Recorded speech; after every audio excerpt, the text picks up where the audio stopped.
We are the group 2Ks, an A and an I, and this presentation will overview a few reasons why we should repeal Obamacare and replace it with a single-payer healthcare system. In overview, we will review a couple of reasons to change Obamacare, the economics behind the current situation, and the effects of Obamacare on small businesses, along with possible suggestions for change. Overall, Obamacare actually runs the gamut of constitutional challenges. It's basically unconstitutional to mandate someone to purchase healthcare insurance. It violates the Fifth Amendment rights, and on top of that, incurring a penalty for not having healthcare insurance just doesn't make any sense. Recently, the Pensacola, Florida judge ruled that in his judgment, Obamacare exceeds Congress's power to regulate interstate commerce. This also falls under the guidelines of if the penalty is in fact a tax, the Tax Anti-Injunction Act may come into play, which means the courts will have to reassess the penalty in 2015 after the first penalty occurs. This falls under the pay now, sue later. The Tax Anti-Injunction Act was implemented in 1867, and this means you cannot question the tax until the first tax is actually assessed. Why not just repeal Obamacare overall so we don't have to pay this tax later? Another challenge is the fact that Obamacare challenges the independent sovereign political rights. It violates the rights of independent states by forcing them to expand Medicaid. It enacts an insurance market reforms as well. A challenge here is the fact that Congress never before used interstate commerce power to compel product purchase, so why should they now? A recent example of this is the fact that they mandated employer-provided sterilization and contraceptive drugs, regardless of the employer. This should be a choice of the employer, not of Congress. Obamacare will also force millions of current employees to lose their employer coverage care because it will just become too expensive. These employees will now be dumped into the vast pool of Obamacare. Overall, Obamacare also is not indexed for inflation, which will hurt the majority in a matter of years. And $4 trillion in new taxes between now and 2035, that's a lot. This means that 2.7 million jobs will be lost per year because of Obamacare guidelines. Over the next 75 years, Obamacare is projected to add an additional $17 trillion in unfunded obligations or unfunded government spending, according to the Senate Budget Committee staff report.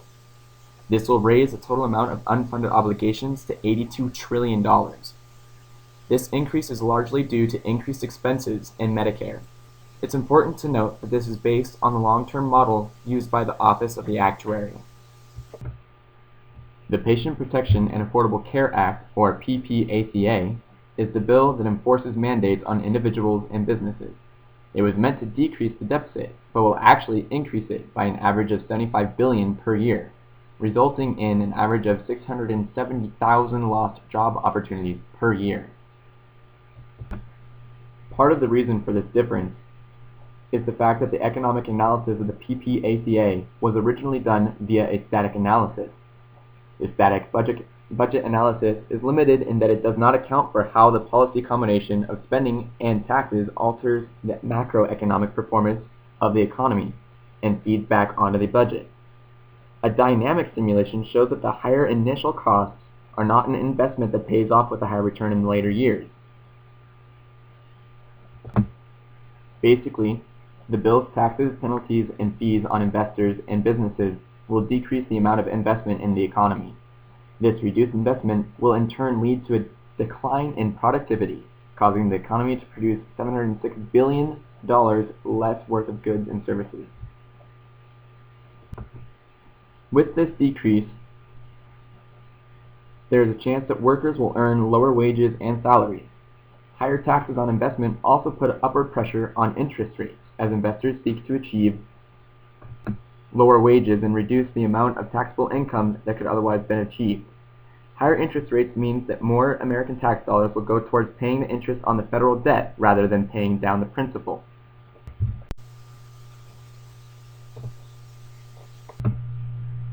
We discussed in class a little while ago that the PPACA has led to some cost shifting as well. People have an incentive to go to the emergency room and not pay, or pay less, under the PPACA. However, this results in the hospice charging more to the private patient. Somebody has to pay for the benefits. Insurance companies increase their premiums, and hospitals charge insured patients more. It was mentioned earlier that there is an expectation for taxes to rise. This is due to the Obamacare legislation not being indexed for inflation. Right now, the high earners paying the 40% tax comprise about 3% of the country. By 2080, that number will reach 79% of all workers. This means a $4 trillion increase in taxes by 2035, when the tax sinks into much of the middle class. This results in millions of dollars taken out of the private economy.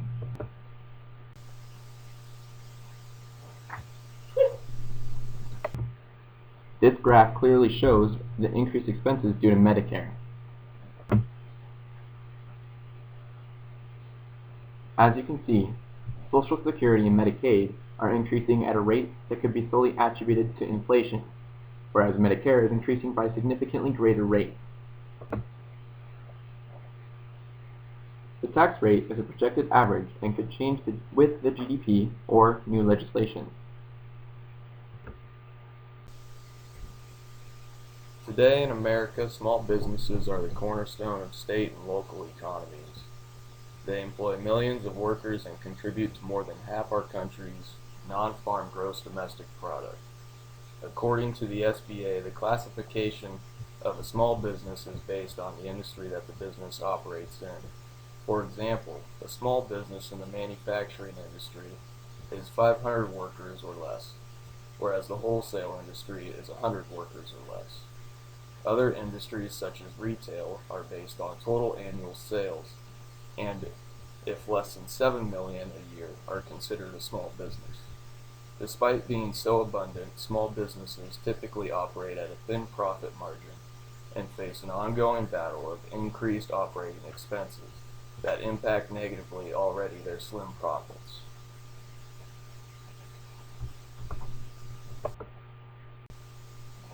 In 2014, businesses with 50 or more employees will be required to supply 100% of their employees with a sponsored health plan or face a penalty. For every employee not covered by the employer, a $750 penalty will be charged and received by the federal government. Since Obamacare was enacted in 2010, premium expenses have risen 9%. For businesses employing more than 50 and struggling with increased operating expenses, employees will look to take the cheaper route. It is very possible that employers will find themselves saving money by paying the penalty versus supplying health care to all employees. If this situation occurs, employees will be left uninsured and will have to go to a state health plan, which could result in an even more expensive premium. Businesses that employ 25 to 49 employees are exempt from the 2014 mandated health plan. Businesses that are close to 49, whether higher or lower, will both be impacted negatively by this law. Businesses that are higher than 49 will look to lay off workers to get under the required total to avoid having to supply a health plan to employees.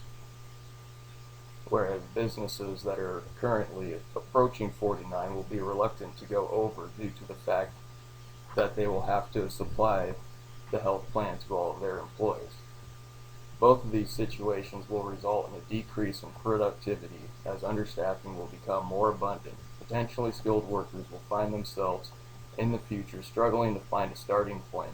Small business expansion as a whole will most likely start to stagnate.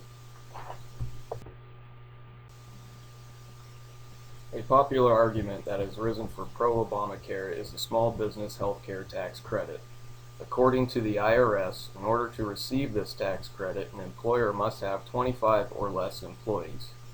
The employer must also pay at least 50% of the premium, whereas the tax credit is for 35% of the premium expense.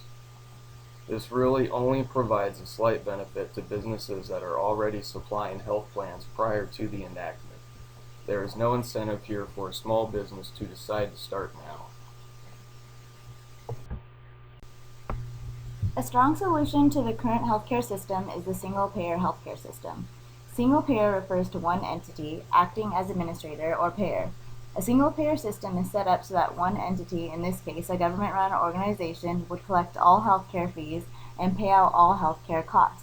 In the U.S., there are tens of thousands of different healthcare organizations, including HMOs, billing agencies, and more. This results in an enormous amount of administrative waste generated in the system, especially when each insurance company requires a different form to be completed, has a different billing system, different billing contacts, and phone numbers. In the single-payer system, all healthcare providers would bill one entity for their services. This reduces both administrative waste and costs.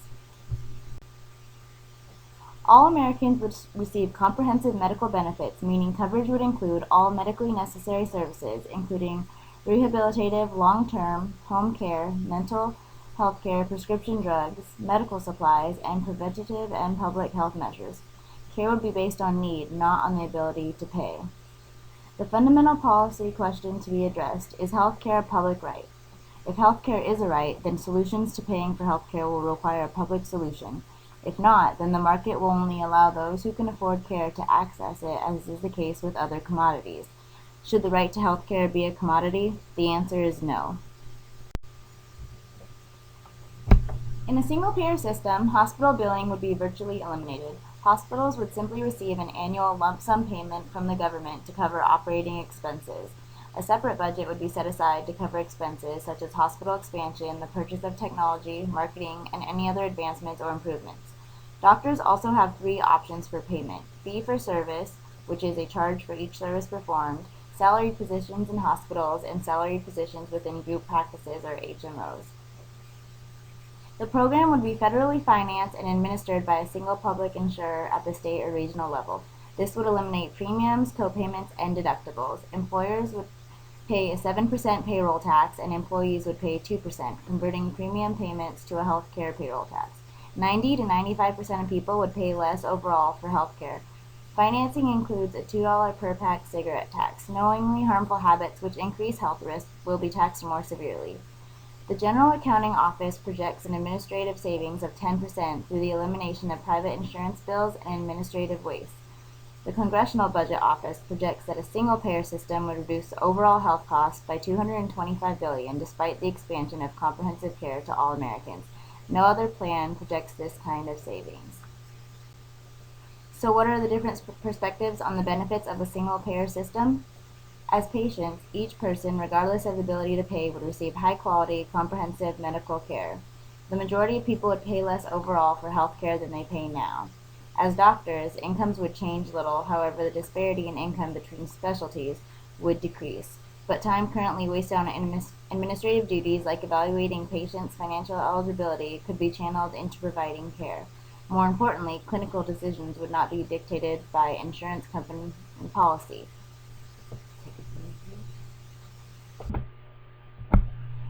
As hospitals, the administrative personnel needed to handle itemized billing to 1,500 private insurance companies would no longer be needed. But since a global budget would cover operating expenses and budgets for capital would be allocated separately based on healthcare priorities, hospitals would no longer close because of unpaid bills. As the insurance industry, the need for private insurance would be eliminated. However, a single-payer bill would provide funding for retraining displaced insurance workers during its first few years of implementation. As a business, the single-payer system would limit their health costs and remove the weight of administering health insurance for their employees. And as a member of Congress, the single-payer system would be the most simple and most efficient healthcare plan that Congress could implement. The French system is a mix of both private and public financing. Citizens can still choose their doctors and specialists, and doctors are usually self-employed and free to prescribe any care their expertise suggests. Their infant mortality rates, as long as number of deaths by treatable diseases, is much lower as well. More importantly, as a basic underlying principle of French healthcare, the healthy healthcare for the sick. Every employer and employee contributes, and the government covers unemployed citizens while necessary. There are still modest co-payments, however many citizens purchase supplemental insurance to reduce out-of-pocket costs and code for extra expenses. Yet the sicker you are, the less you pay, being reimbursed 100%. When it comes to healthcare, the system is more proactive than reactive. They focus on regular checkups to catch illnesses earlier rather than risk all the costs later. Committees in Congress are working to develop legislation replacing Obama's healthcare law. A new plan would include the following: enactment of medical liability reform, the ability to purchase insurance across state lines, expanding health savings accounts, and ensuring access for patients with pre-existing conditions. Due to the aforementioned reasons, and for the welfare of all American denizens, the Obamacare legislation should be repealed and replaced with a single-payer system.